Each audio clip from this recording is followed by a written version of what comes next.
আমি নিজেও ফিল্মে আসতে চাই, ভেরি সুনই আসতে চাই। আছে না যে চরিত্রটা ধারণ করা হচ্ছে সেটা সবাই বিশ্বাস করে। ব্যাচেলার পয়েন্টে একটা স্পেশাল চ্যাপ্টার শুট করে আসলাম নেপালে। এভাবেই ক্যামেরার সামনে দাঁড়িয়ে বলবো যে ইয়েস আমি ফিল্ম করছি। পশ্চাৎ দেশরা কি করছে সেটা দেখছি, তারপর আমরা চেষ্টা করছি আমাদের মতো করে আমাদের আদলে সেটাকে নিয়ে আসা। মাকে যেটা বলতে চাই সেটা মা দিবসই বলবো।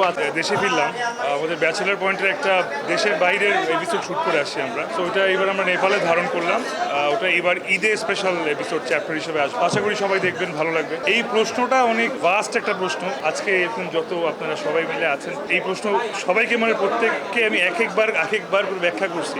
আমি বুঝতে পারছি। Thank you. আমাকে আপনারা পছন্দ করেন, আপনারা পছন্দ করেন। আমি নিজেও ফিল্মে আসতে চাই, ভেরি সুনই আসতে চাই। হয়ে যাবে ভেরি সুন, কোন একদিন হয়তো সুখবর দিতে পারবো আপনাদের। অসাধারণ, বিকজ আমি নিজেও মিউজিক করতাম এক সময়, অ্যান্ড এরকমই কিছু আশা করেছিলাম একটা ট্রেলার থেকে, যেটা আসলে রক স্টারকে রিপ্রেজেন্ট করে। আমার যারা ফ্রেন্ডরা এখনো মিউজিক করে তারা নিজেরা প্রত্যেকে দেখলাম ট্রেলারটা শেয়ার করেছে। আছে না যে চরিত্রটা ধারণ করা হচ্ছে সেটা সবাই বিশ্বাস করেছে। ইটস ভেরি ইম্পর্টেন্ট, অ্যান্ড উনাকে নিয়ে আসলে বলার নতুন করে কিছু না। ইজ অসম। এই মাত্র একটু আগে প্রশ্নটার উত্তর দিলাম। আমি নিজেও এখনো জানি না আসলে, উপর আল্লাহ জানে। আল্লাহ যেদিন চাবে সেদিন হয়ে যাবে। কোন একদিন এভাবেই ক্যামেরার সামনে দাঁড়িয়ে বলবো যে ইয়েস আমি ফিল্ম করছি। ঈদের নাটক আসবে, এই তো নাটক, কয়েকটা নাটক, বেশ কয়েকটা নাটকের শুটিং করলাম, এগুলো আসবে। ব্যাচেলার পয়েন্টে একটা স্পেশাল চ্যাপ্টার শুট করে আসলাম নেপালে, সেটা আসবে। এই তো দেখেন, কপি বলেন, ইন্সপাইরেশন বলেন, যেটাই বলেন না, আসলে আমরা এখনো শিখছি জাতি হিসেবে, সবকিছুই শিখছি। ফিল্ম মেকিং বলেন, খেলাধুলা বলেন, জার্নালিজম বলেন, যেটাই বলেন, এটা আমরা বাহির পশ্চাৎ দেশরা কি করছে সেটা দেখছি, তারপর আমরা চেষ্টা করছি আমাদের মতো করে আমাদের আদলে সেটাকে নিয়ে আসা। সময় লাগবে, সময় দিতে হবে।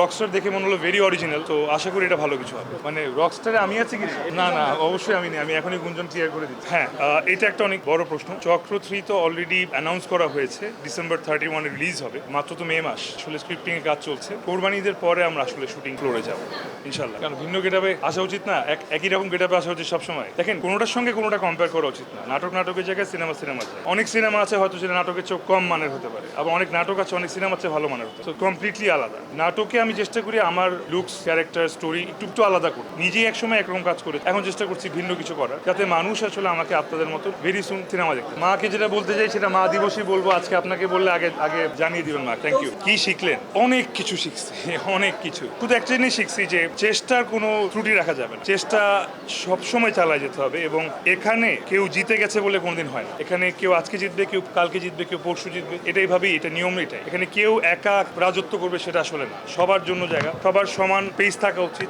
ক্রিয়েটিভ ফ্রিডম থাকা উচিত। প্রতিটা কাজ ভালো হোক খারাপ হোক সেটা কথা বলা, অ্যান্ড হেরে গিয়েও যাতে বারবার ফিরে আসা যায়, এটা আসলে আমার। Thank you.